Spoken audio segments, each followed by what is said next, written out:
We are in Yerushalmi, Peah, Daf Memches, in the Ozada print, and we are looking at the Mishnah, which is the fifth parak on Mishnah Zion, which is on Memches and Beis in the Ozada print. And this is a very famous thing in the Mishnah. I'm going to go back to the ratio of the Mishnah in a minute, but just want to read Zaklal.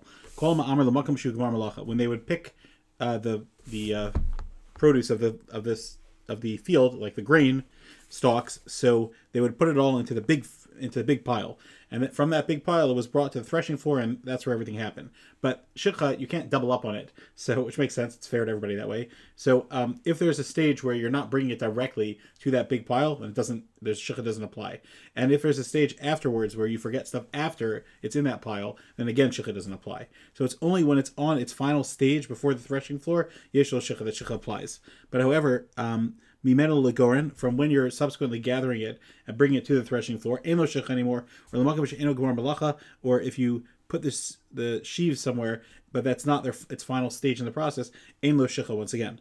So ayin sham in the Mishnah, but that's the rule. And again, like we talked about, it's not so simple exactly when you forget when it applies. So the Mishnah opens up and it says, Amer, if you bind sheaves for something that's not really for food collection, for example, the kovaos for hats, ula kumasos, which is also another type of hat, which I'm going to talk about. So, and the Mishnah gives two other examples that I'm not going to talk about. Ein lo shikha doesn't count, and because that is not the time that it counts for where you're bringing it to the actual threshing floor. Okay, so what are these two hats? So the Gemara says, Rav Yonah says, what is a kovaos, a hat? We know kova means hat. The pasuk says it's about Russia, about Galias. The kova nechoshes al rosho. It's a pasuk in Shmuel Aleph, Parak Yud Zayin. He was wearing a copper helmet in order to protect himself. So it's funny, we're quoting a helmet about a Russia. Then kumasos, what's that? Rabbi Avina says that it's min lara, it's beneath your head. So commentator, it says in the pasuk, "Allahu kamasi madi." It's a pasuk where Hashem describes the Rishaim that their averos are hidden with me.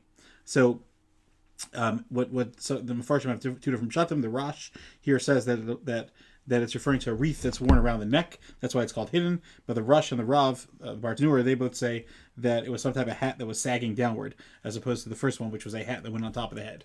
I wanted to say like this. We know in the Gemara, in Shabbos, Babli says that a person should cover his head so that he should have Yerushalmi. That's why we wear yarmulke. A male is a zachar. He has to always be reminded of things that he has to know Hashem is on top of him and watching over him.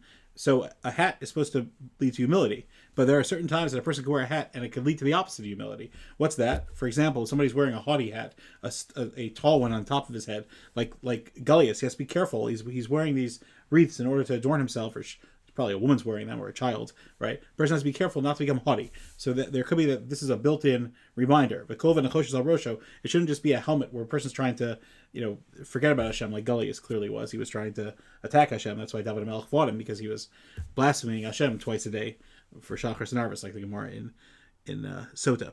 And then for this Russia who says, I can do whatever Averis I want, Hashem says, no, I'm holding on to your Averis, and I want you to do tshuva, and it matters to me. Allahu kamasi, Hashem says it's hidden with me, it's with me. So again, this hat, this wreath, which is meant to beautify someone, a person always has to remember to be humble, and that could be some of the Ramazim in these hats. Obviously, again, there's nothing wrong with wearing a hat or trying to beautify a person, oneself, but one has to be careful that he's always remembering Hashem in a kol masech l'yu l'shem shemayim.